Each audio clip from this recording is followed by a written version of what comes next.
What would you do if the person who meticulously groomed and abused you for a decade suddenly found themselves at your mercy, their fate resting entirely in your hands? In today's story, our protagonist's choice is a masterclass in how to handle it. Backstory: I'm new to this platform. Honestly, I only created this account to share my story, and hopefully, a popular YouTuber picks this up. For those who dislike YouTubers sharing stories from here, I want it shared. If my abuser sees this online, he won't be able to link it back to me, only sit there and stew in his own anger with no recourse. Please excuse any mistakes in forum rules. I'm still figuring out Reddit. And please bear with my story. It is long but oh so worth it. I was adopted as a child from South Korea into an American family and suffered abuse in many ways.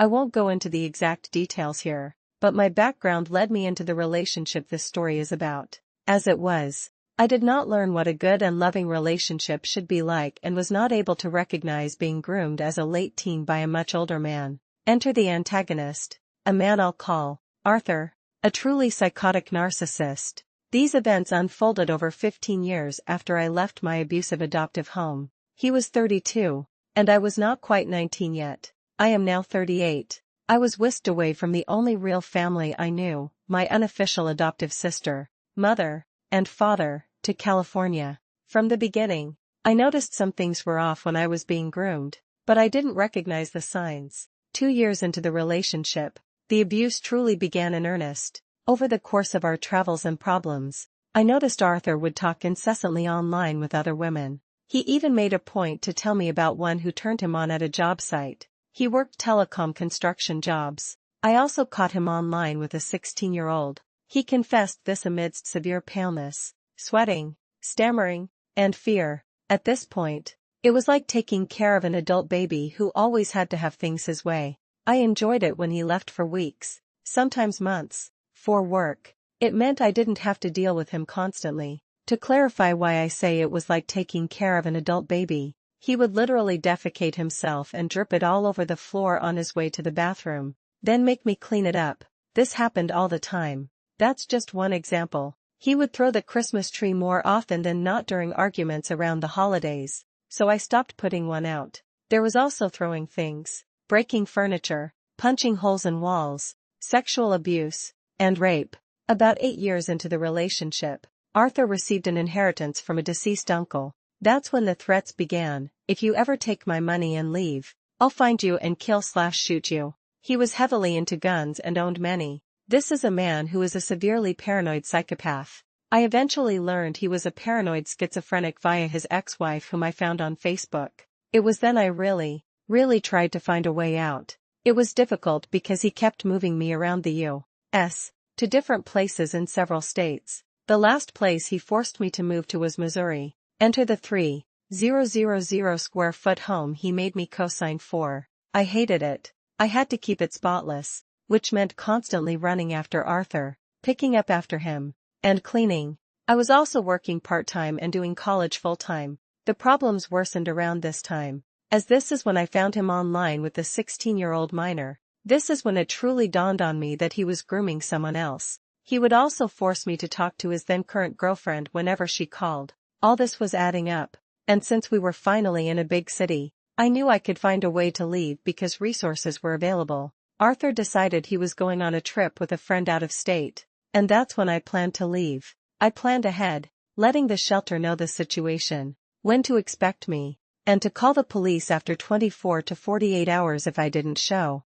I had copies of my social security card and birth certificate too. Arthur figured out something was up and ended up not going. I was a day late getting to the shelter, but I made it. It was a violent fight that night, and I ended up leaving injured with nothing but the clothes on me, my hat, jacket, some cigarettes, and my hidden identification copies. The Nuclear Revenge. Part 1, The Initial Strike. Once I reached the shelter, I took a day to decompress. Then the revenge plan began. All the utilities, including the cell service, were in my name. Yes, I called and canceled them all. Utility companies are required to give a 7-day disconnect notice to the occupant, allowing them time to get utilities in their name. I knew Arthur would have problems with this because he had terrible credit, hence why everything was in my name. The cell service, however, was immediate. meaning Arthur no longer had a phone for work. For the cable company, I put a password on the pay-per-view so he couldn't rack up charges with porn.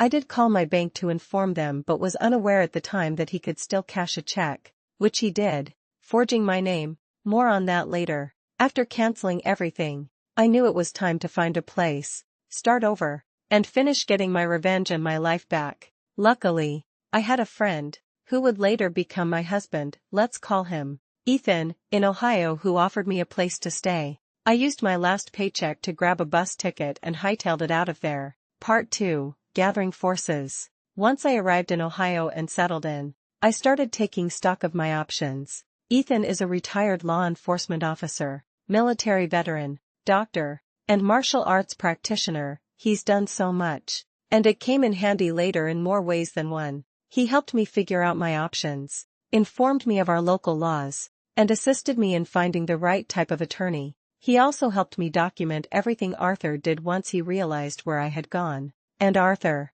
did try. He even sent someone to our home to threaten to kill us, tirelessly stalked, and sent threatening emails. One Reddit user commented, "MB, it is more pro than nuclear BC, you didn't do anything illegal. But it's pretty fucking awesome honestly." And yeah, his previous lack of consequences totally checks out. Abusers get away with shit all the time. That's kind of how it works. And why fighting back, and not only that but destroying their lives, so proud of you, is so badass. They pick PPL they have reason to think won't tell anyone, fight back, etc. BC, they're all about not getting caught, and are generally good at it.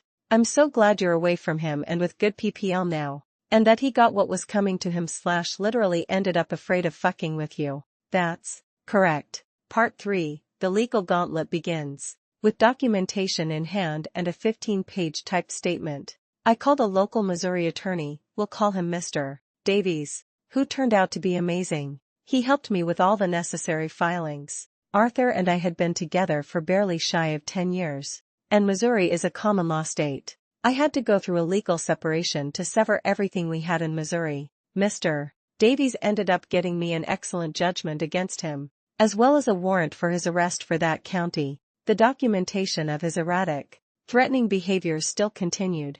Part 4, The California Chase. Arthur was so scared that he ran away. He fled back to California and ended up getting married. This brought in my next two attorneys, Ms. Chen and Mr. Harrison, and Arthur's two attorneys, Ms. Chen, on my end, ended up being a flop, so I hired Mr. Harrison, Arthur's first attorney. I had removed from the case since he had represented both of us during the house purchase. He really thought I was stupid enough to let that go under the radar. Due to the judgment amount, I ended up hiring an attorney who dealt with judgments of $40,000 and above. Normally for businesses, my judgment wasn't much below that amount, so he took my case. The amount was also coincidentally very close to the amount he still had left from his inheritance. I asked Mr.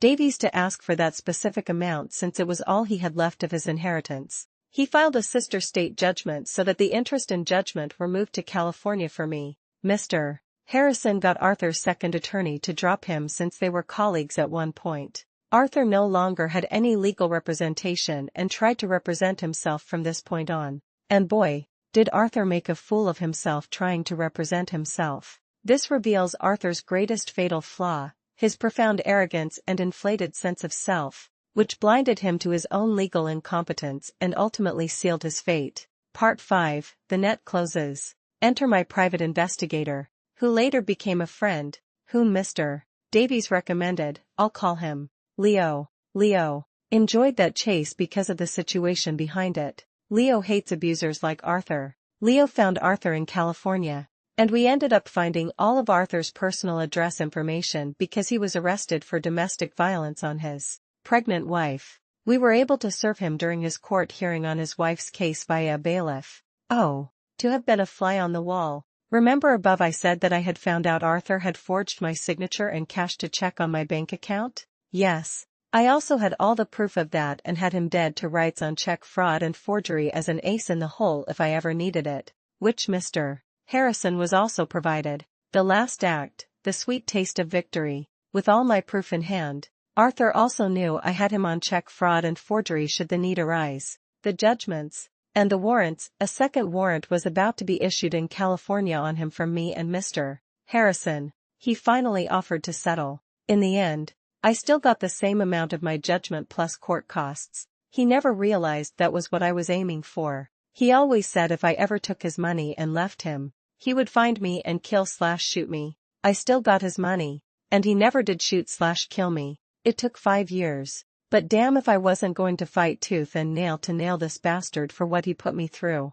It was amazing being able to nail him with some sweet nuclear revenge for 10 years of abuse. Between myself, Ethan, and Mr. Harrison, he was so scared that he wouldn't even go into Mr. Harrison's office to hand over the payment for the settlement. He made someone else do it. Ethan and I took his money, renovated our home, bought Ethan a pickup truck, me a replacement Honda Pilot since Arthur stole mine before, some other miscellaneous things that Arthur would have hated, and finally got my Korean Sky Dragon tattoo sleeve done. The Sky Dragon was something he always wanted done for him but was too chicken shit to handle the pain. We made great use of that money. For a 6-foot, blonde-haired, 400-pound man, he became obsessed with food during our relationship and gained 200 pounds. He ended up being a whimpering, terrified crybaby. Not bad for an abuse survivor who put up with 10 years of abuse. Oh. And Ethan and I have been together now for 9 years, married for 6,